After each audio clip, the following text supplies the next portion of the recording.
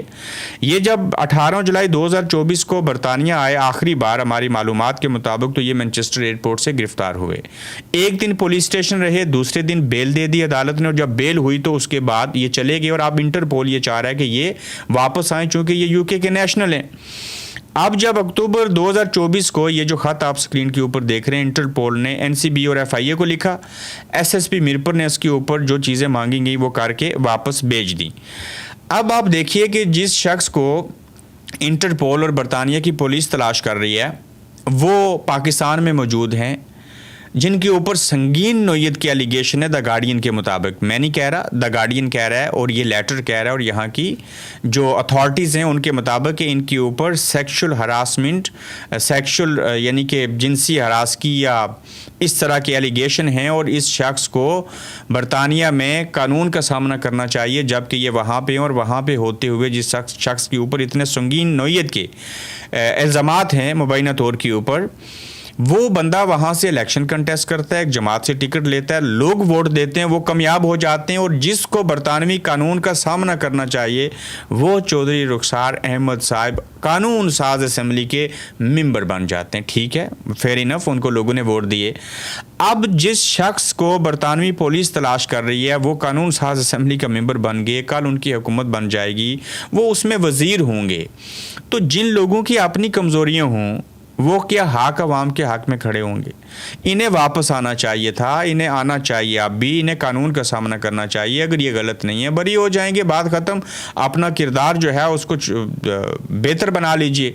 تو اسی طریقے سے آزاد کشمیر کے اور بھی پولیٹیشین ہیں، کسی کے اوپر مرڈر کے جو ہیں وہ الزامات ہیں، چارجز ہیں، کسی کے اوپر جو ہے وہ دہشت گردی کے بھی ہیں، کسی نے برطانیہ سے پتہ نہیں کیا کیا کھلواڑ کیے ہیں، کوئی مالی کرپشن کے اندر ملوث ہے. تو یہ وہ ریزن ہے، جب میں نے دا گارڈین کی سٹوری پڑھی تو اس سے مجھے پتا چلا کہ یہ آزاد کشمیر کے سیاستدانوں کی یہ وہ کمزوریاں ہیں جس کی وجہ سے وہ اپنے ہی عوام کے ساتھ کھڑے نہیں ہو سکتے. تاہم چودھری رخسار صاحب کے پاس میرا نمبر ہے، میری ان سے پہلے بھی 2 دفعہ بات ہوئی. مزید اس سٹوری کے حوالے سے وہ اپنا کوئی موقف دینا چاہیں تو ہمارا پلیٹ فارم ان کے لیے حاضر ہے. لیکن یہ لیٹر درست ہے، دا گارڈین نے جو سٹوری چھاپی وہ انٹرپول کے لیٹر کی روشنی میں ہے. میرے پاس کچھ اور بھی ایویڈنس ہیں جو ایز اے جرنلسٹ کسی کمٹمنٹ کی وجہ سے میں وہ شائع نہیں کرنا چاہ رہا.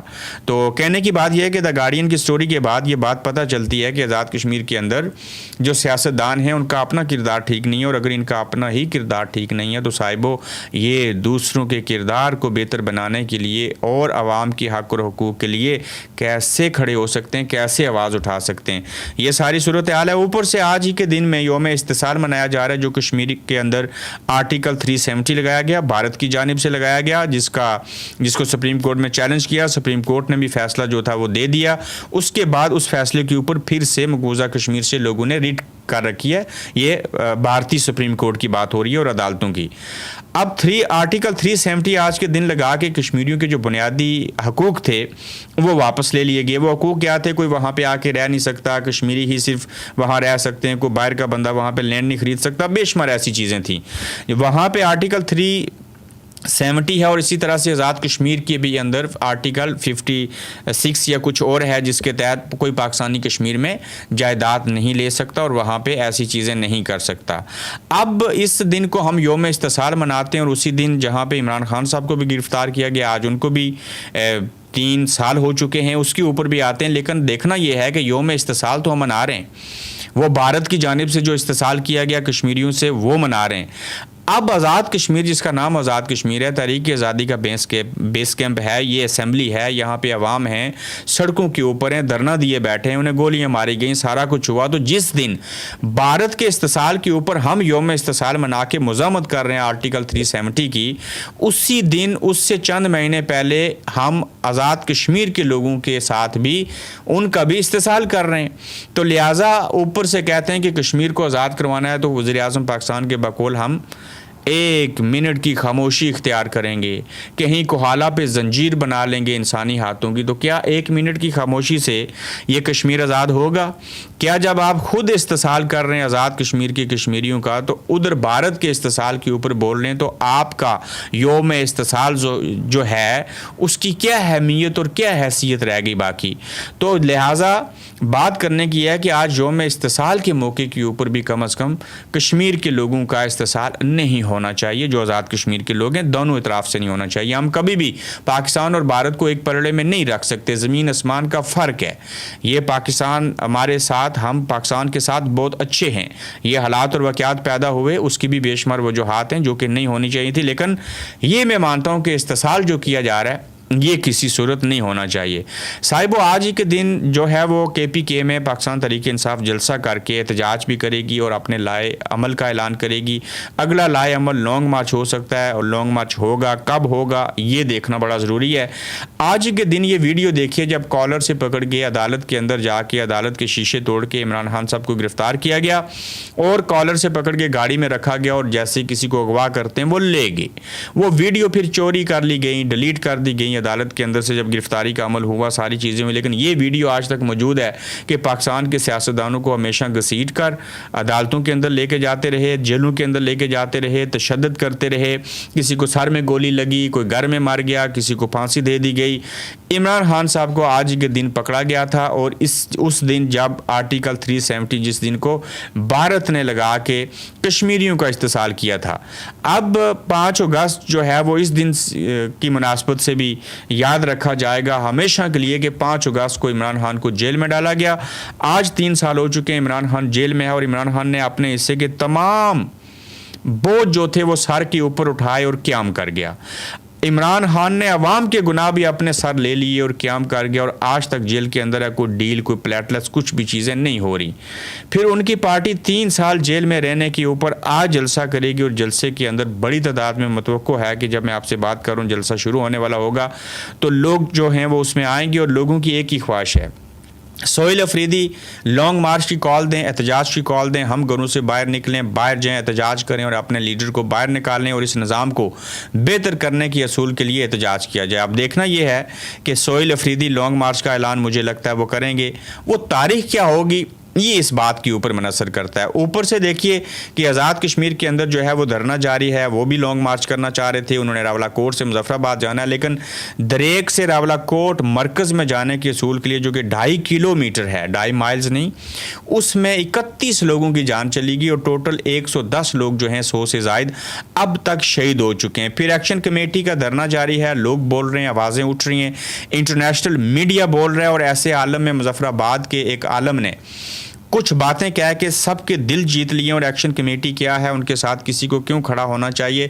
مظفر آباد کے ایک عالم کہتے ہیں کہ یہ وقت کہ جب آزاد کشمیر کے کشمیریوں کے اوپر ظلم اور جبر ہو رہا ہے تو ریاست کے کچھ لوگ جو ہیں وہ خاموش ہیں اور خاموشی کا شکار ہیں. کرپٹ سیاستدان جنرلوں اور بیوروکریٹس کی طرح خاموش ہو کر ظلم کو دیکھ رہے ہیں, اور مگر ایسے میں مظفر آباد میں ایک شہید کا جنازہ پڑھانے والے مولوی صاحب نے عوام کی ترجمانی کرتے ہوئے کہا کہ کھل کر ریاستی ظلم کے خلاف بولے, اور کہا کہ ہماری جوانیاں لٹائیں گے, انقلاب لائیں گے. مولوی صاحب نے نعرہ لگایا جنازہ گاہ کے اندر.